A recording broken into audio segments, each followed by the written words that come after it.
Hello viewers, I am Dr. Sabitu Muhammad Zainu, consultant microbiologist with Osman Danfodio University Teaching Hospital, and I am the Chairman Infection Prevention and Control of the hospital, as well as Antimicrobial Stewardship Program. Today, I will be discussing laboratory mentorship.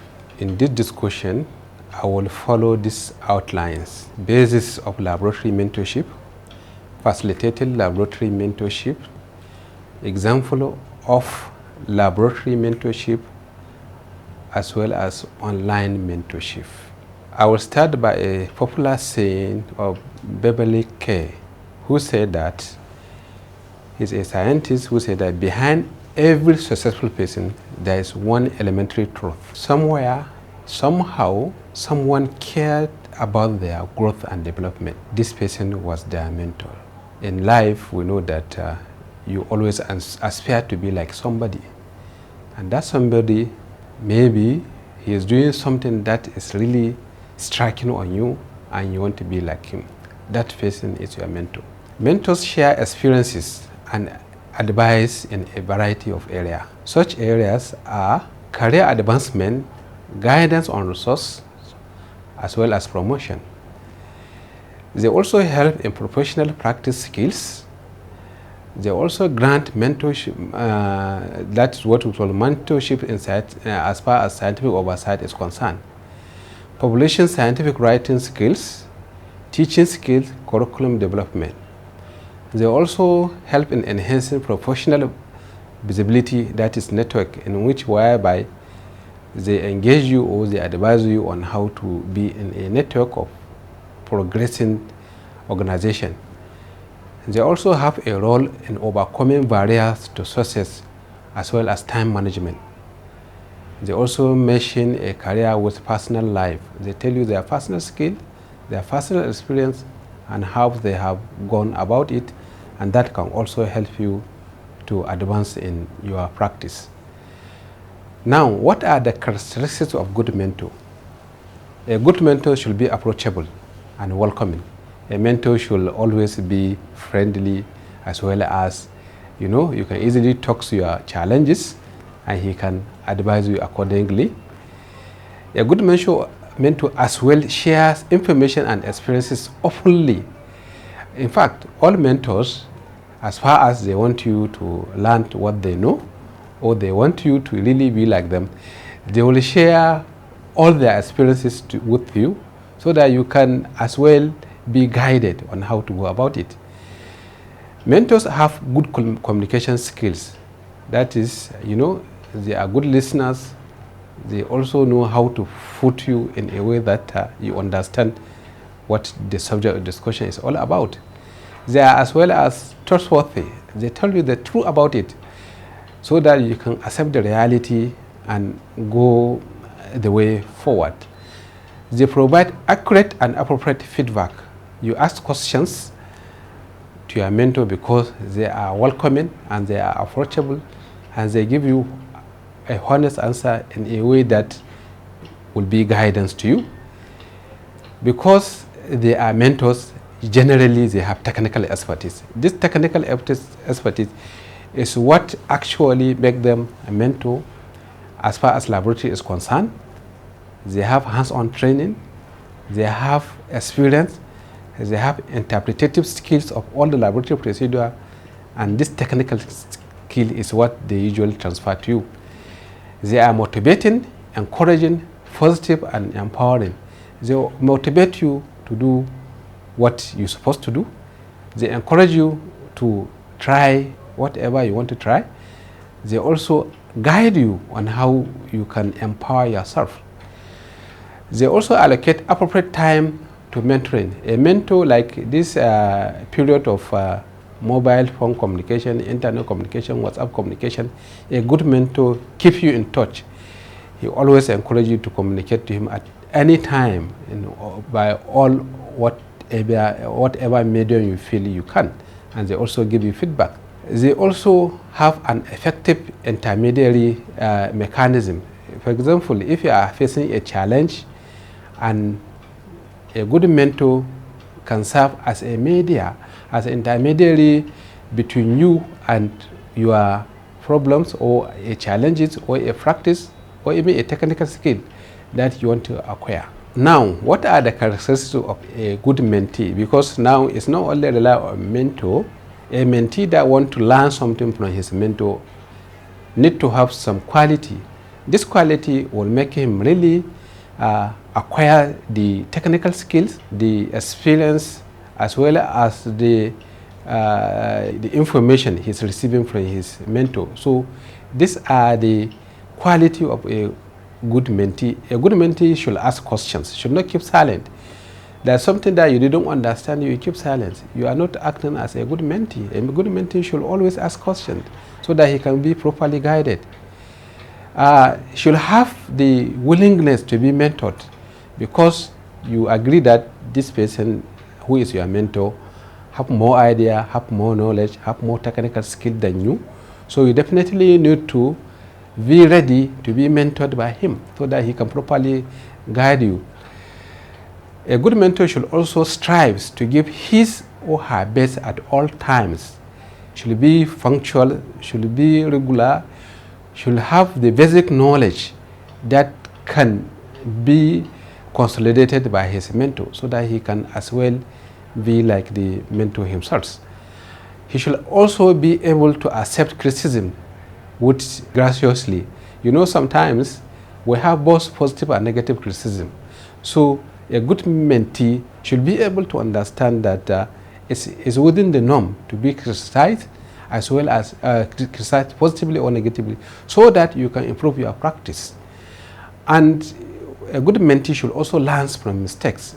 Yes, laboratory practice involves technical practice, and as a human, your mistakes sometimes is inevitable. Negligence is not acceptable, but sometimes as human you can make a mistake.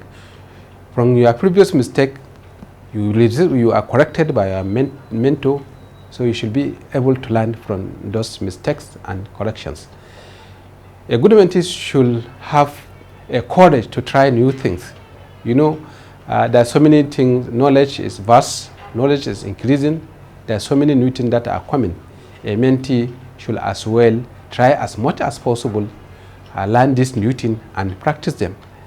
Should also be able to accept responsibilities, because you should not wait until when sometimes you believe. You have to have belief in yourself, in what you are doing. So in doing by having this belief and believing that this is your it's your responsibility to do so many things, so you should accept that fact and go ahead and do whatever you think is right and within the normal range. You should as well be tried as much as possible to be open and honest. Open and honest help you to achieve a lot. By the time your organizations or your mentor or wherever you are can realize that you are really open and honest, you have sky is your limit, because you achieve a lot by being honest in whatever you are practicing. You have to be respectful and grateful. You know, a mentor takes his time to take you around, to teach you, to guide you, to give you his life experience, so that you can learn and achieve more than his mentor. Study has shown that a good mentee who are respectful and grateful and understand to be open and honest, they usually achieve more than even their mentor. So being respectful and grateful, that will make you to be more guided and achieve more. You have to listen, watch it, learn and grow. So because a good listener learns a lot. A mentor is doing technical practice, you watch and he guides you to do what you're supposed to do. From listening and you are watching, you also learn. When you learn, you grow. When you grow, you achieve your aim. One of the most important mentoring skills is listening. As it was said by Steve Covey, who said that seek first to understand, then to be understood. So you have to listen. When you listen, that is seek first to understand, then to be understood. When you understand, that is when you can disseminate information. There's another saying by Willie Rogers who said that never miss a good opportunity to shut off and listen. So something is happening and maybe you are making noise or are discussing another thing, then you are attracted by somebody who you believe is your mentor, and so it's an opportunity for you to at least maybe you somehow you keep silent and listen to your mentor. That is the power of listening.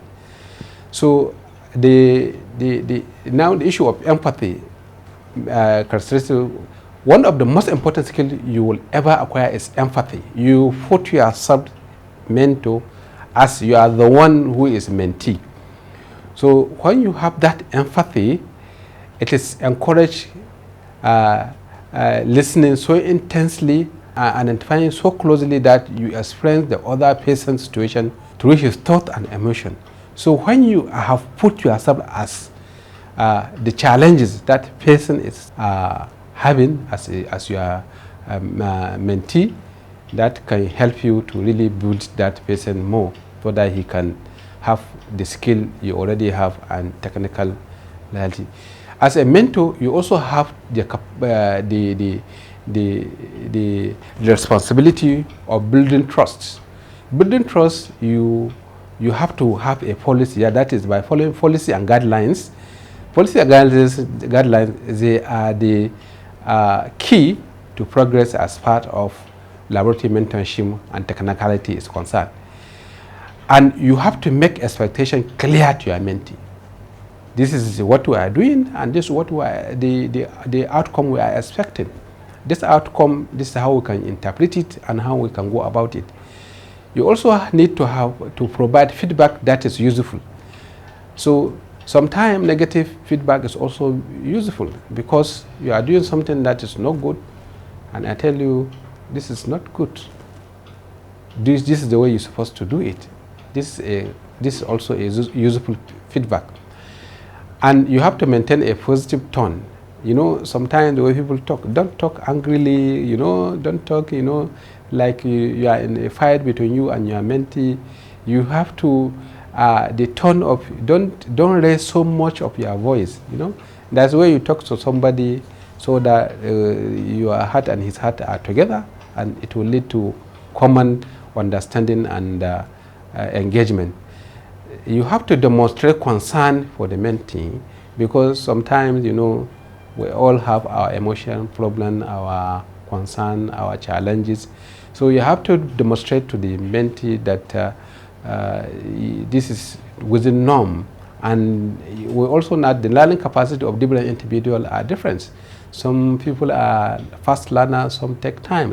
A mentee should understand that so that he can take time to teach those that are not fast learner, and he can also give them special consideration and timing. Basis of laboratory mentorship.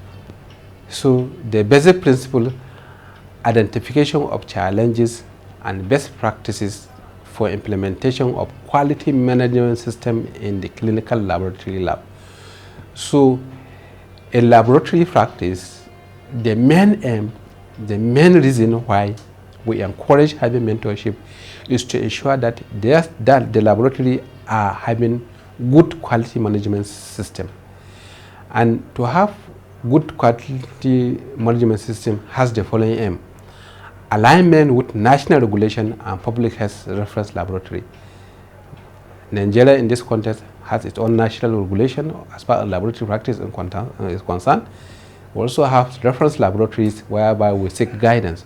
So as a to maintain good quality management system, there should be a linkage between public health laboratory as well as reference laboratory. Basis of laboratory mentorship.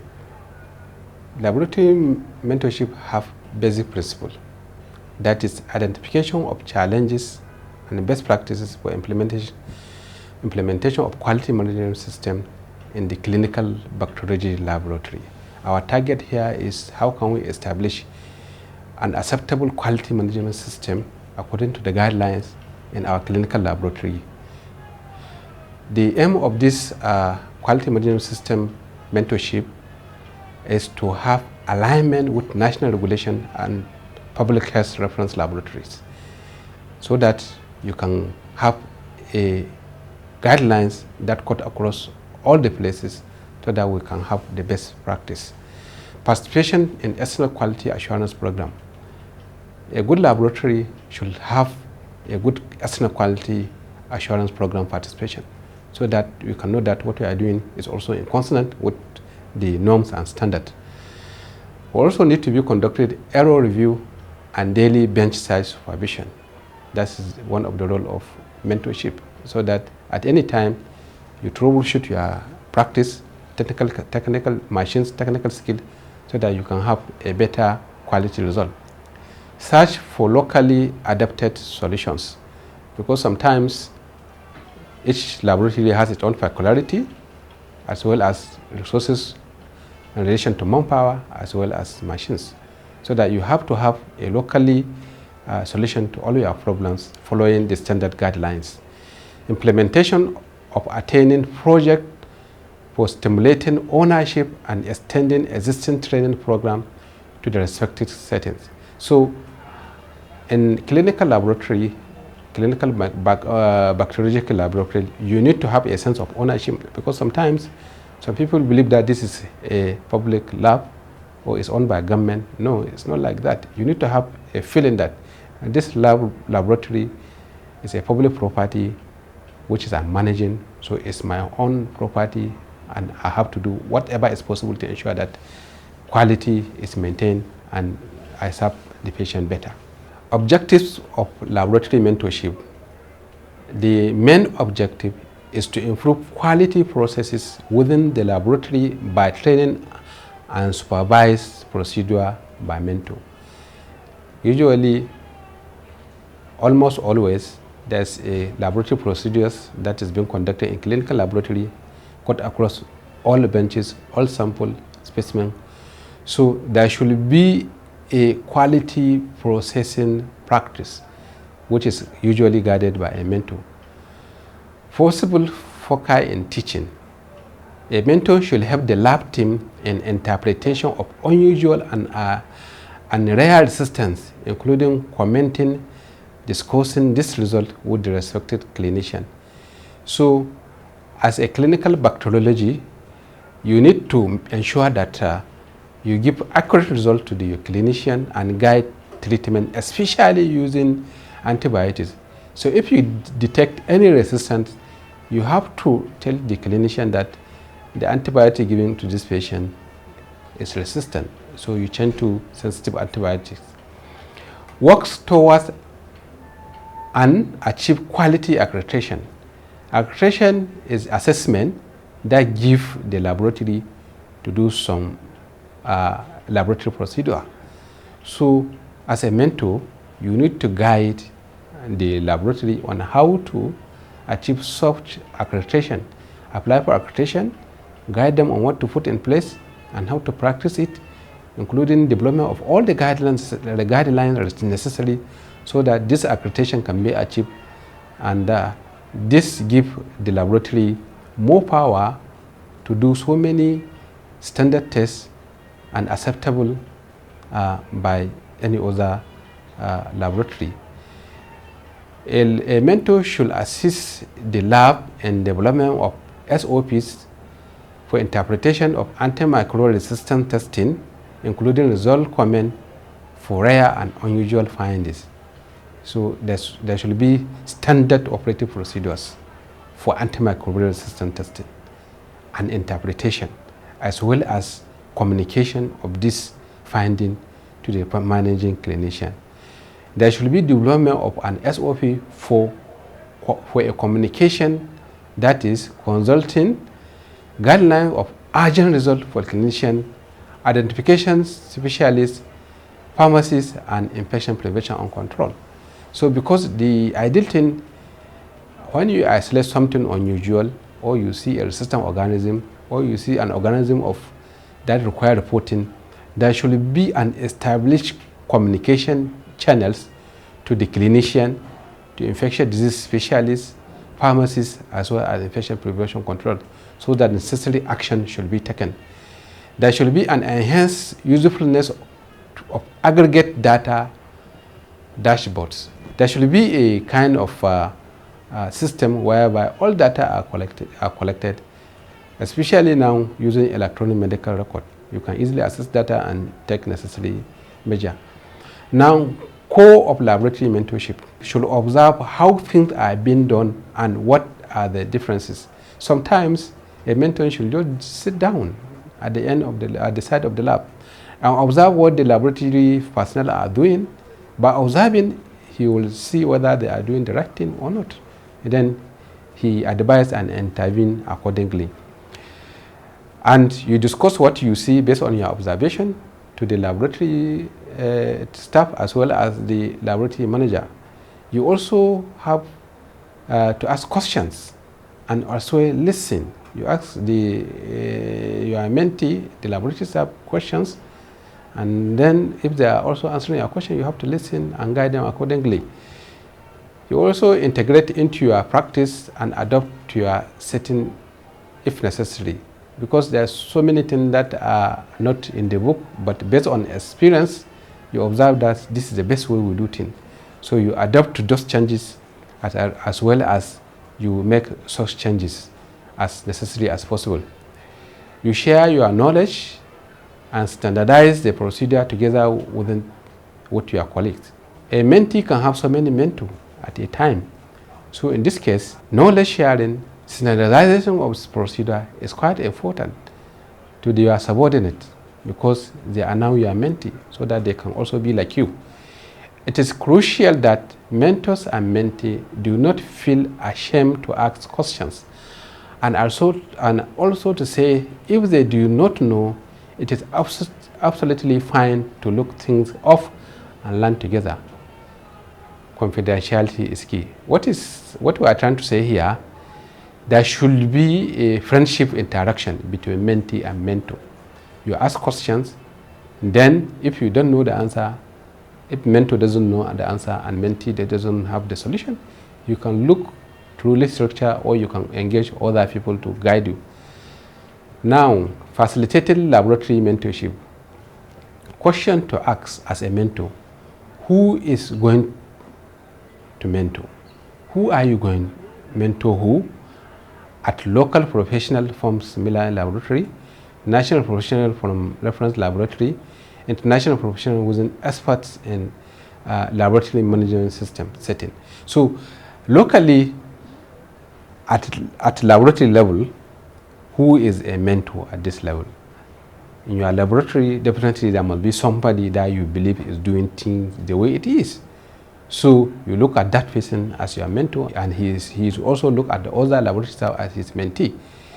National professional from reference laboratory, there's some other technical practice that is only happening in national laboratory.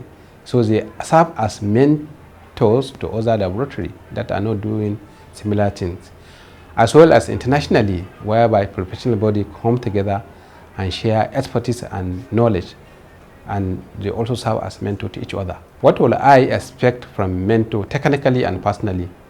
So what is saying here, now you discuss your issue with your mentee so that you come to common understanding, the vast knowledge, then you share personally and technically. So to facilitate effective mentorship, there should be an effective communication skills. We have to communicate with each other in a respectful manner, in a way that we understand without harsh voice or raising our voice. There should be a body language. Body language is quite important. Somebody is answering a question, you ask somebody, like body language gesture, shaking your head, not frowning, because some people have the habit of frowning. If somebody is making mistake, frowning doesn't usually encourage mentee. You have to encourage them. Sometimes you even laugh when somebody is making mistake. You laugh, you say, why are you doing this? You see? So when you joke it off, he will pick up body language, so it's encouraging. And personal attribute is the way you make him as your friend. Your mentee should be like a friend to you as a mentor, so that you can have a better understanding. So now let's go to examples of laboratory mentorship. So who is mentee? Mentees now, that's what is being conducted in just a scenario, a similar, somebody has done mentorship in a hospital. So he mentees laboratory technician at a hospital. So the professor there was there at that hospital and he mentored so many. It was actually 7 to 10 days observational visit to observe the mentees, and several teaching visits by that professor was done. So what was the final outcome was the mentorship was conducted in 2019 as a result of the very favorable feedback of a hands and lab workshop by Professor Ravathi in Kenya. During that period, he visited the hospital and he mentored so many people. And this professor comes from Germany, and it was conducted in Kenya. And at the end of the mentorship, so many things have changed into the hospital, and so many positive feedback has been received. Some of the testimony was that they were doing some practice that were not in, they believe is normal, but after the mentorship, they understand that what they have been doing was not normal. So they have gone back to the normal practice. And before, they were not using guidelines in the practice. Now, after the mentorship, they were able to develop SOPs, laboratory guidelines, and they start using it. Another thing is they understand that there's always need to communicate with each other. There's always needs to communicate with laboratory, with the clinician and other relevant body in terms of the identification they generated, antibiotic resistant, as well as the sensitive organism to guide treatment. What impact could laboratory mentorship have in my institution? So the team, the glove, we and me, as a team, as all of us, what the impact did I gain? I gain knowledge, and I know how to do it better. Globally, I interact with other members of professional bodies that can also guide you. At we level, at our own level, we now know that we have to collaborate, we have to work together to ensure that we achieve good quality management system. So that's this Deming cycle: plan, do, check, and act. PDA. You plan what to do, then you do it, then you check, then you act. Plan, identify the problems. As a mentor, you are there and you identify the problems. Then you establish an objectives and processes required as a result of that problem you have identified. And at the end of the day, the target of your plan is to have a desired result. The outcome should be desirable, it should be what is expected. Then you carry out potential solutions. Because there's a problem, you carry out potentials. They don't have guidelines. Now, what is the solution? They develop guidelines. Now you check, you evaluate the result. The result is now you develop the guidelines for antimicrobial resistance. You evaluate whether these guidelines is really helpful. And as far as the guideline is helpful, you continue, you act, you adjust for implementation and of the best solution. After evaluation, sometimes you may have some observations, some challenges, and you act according to what you have observed so that you can have a better outcome.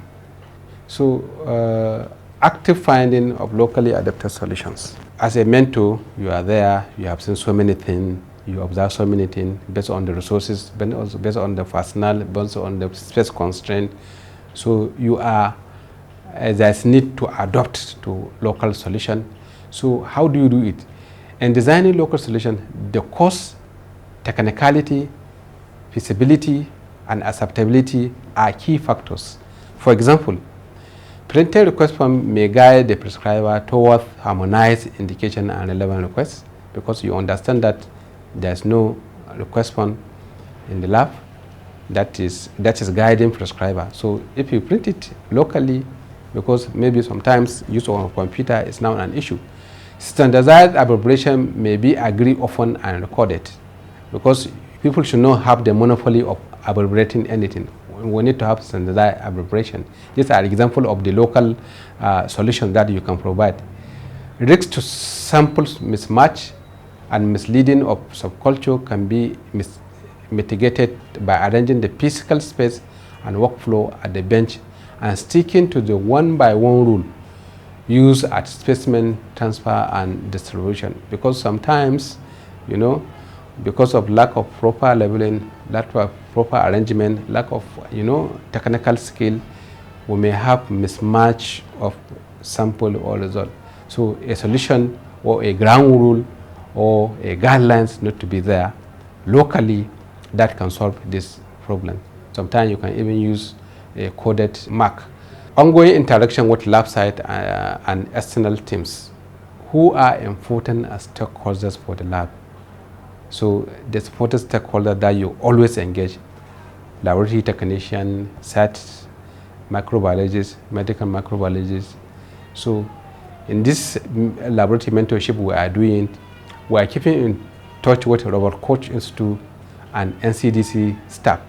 These are the main guidance as far as external support in relation to laboratory mentorship, in relation to quality management system in our microbiology laboratory, as far as detection of microorganisms, as well as detection of resistance, as well as treatment of infection, guided by laboratory results. So we keep in touch. What is the context appropriate medium of exchange and supervision, and how frequently? So there should be a monitoring progress. So in this case, regularly reviewing of data collected. As part of the mentorship program, we have to keep collecting data, analyzing it, and give feedback so that appropriate measures can be taken.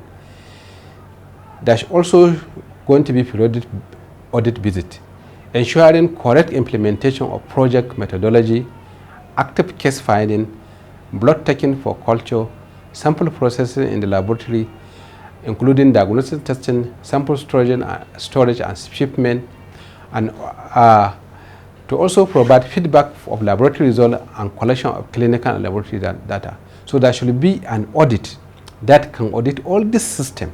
Auditing this system will guide on how best the practice is being conducted.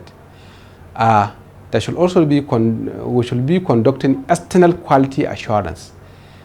Samples should be sent to the laboratory blindly, without laboratory staff knowing what is it, so that the quality procedure is being monitored to be sure that what is being done is really correct.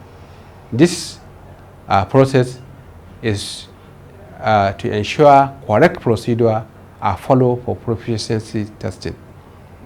Bi-weekly meeting, as part of our issue related to mentorship as well as quality management system, there should be bi-weekly meeting discussing issue related to quality and area of improvement, and also to look for accreditation, because if you have a good quality system, the best way out is to also have accreditation, maybe ISO accreditation or even the SLMTA accreditation as far as Africa is concerned. So as continuation of ongoing interaction with lab site and external team, we also are going to keep engaging local staff to ensure their maximum participation in all sessions of the mentorship program. We are also going to engage the hospital management. Hospital management, their role is to provide enabling environment for effective training of local staff.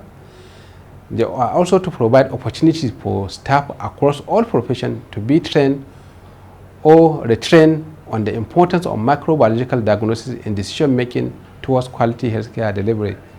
And we have done that recently we did a hospital seminar in Metema District Hospital, whereby we guide all the clinicians on proper sample collection, and so that we can have a good laboratory result. We provide a conducive environment for the operation, maintenance, and management of the procedural laboratory equipment. So this is part of the engagement we are doing with the management, so that they can provide a means of maintenance as well as procurement of laboratory equipment, so that we can have a good quality result generated in our microbiology laboratory.